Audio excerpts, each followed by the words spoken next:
It's a mouthful of a question. But what I will say is that I have a 3-year-old little girl, and so I'll let you know in a couple of decades how I went with this.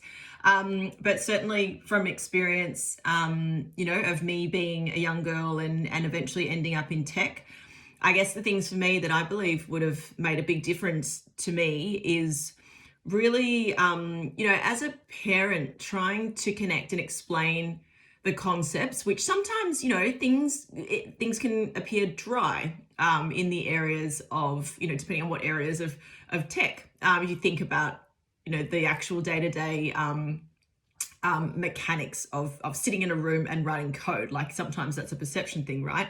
So for me, what definitely helped for me is my dad actually sat with me and showed me what things can be built using software development skills. So like he showed me, if you put this here or if you write this here, look at what the computer can do and look how it can, you can instruct it what to do and imagine the possibilities. And so he really spent that time to engage with me at that level on what is possible. I think as well, the other thing to think about is that, girls and boys, they actually respond a little bit differently to things. I think in the panel I mentioned about, there's some research done that, girls in particular kind of respond better to things that are more altruistic. So like thinking through like attaching concepts. I think I mentioned like the Pythagoras theorem concepts, like thinking about learning that concept in maths directly relating to how it can be used in the real world. And I think I talked about, a hospital ramp. So one of my friends is a teacher, and about a hospital ramp and trying to, get the right angle for someone in a wheelchair to be able to access the building. So I think definitely like using an altruistic angle or an interesting angle for young girls to understand concepts is really powerful.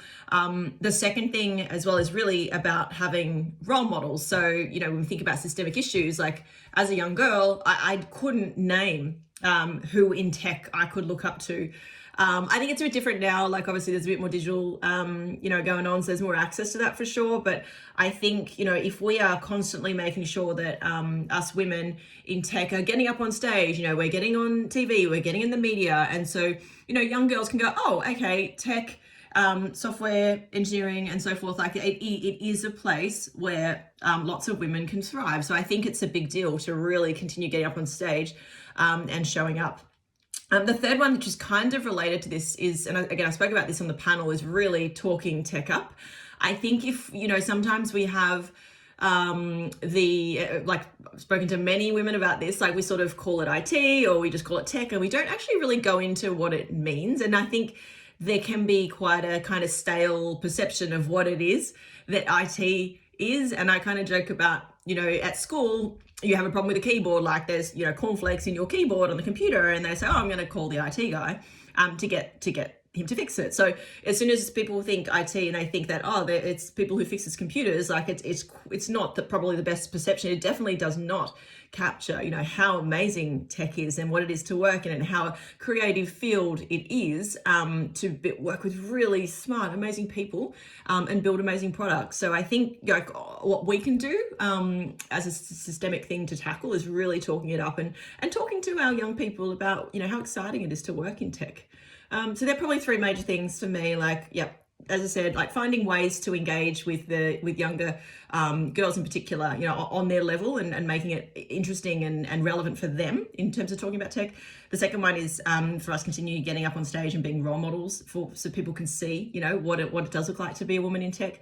And the third one is really talking it up about how exciting it really is.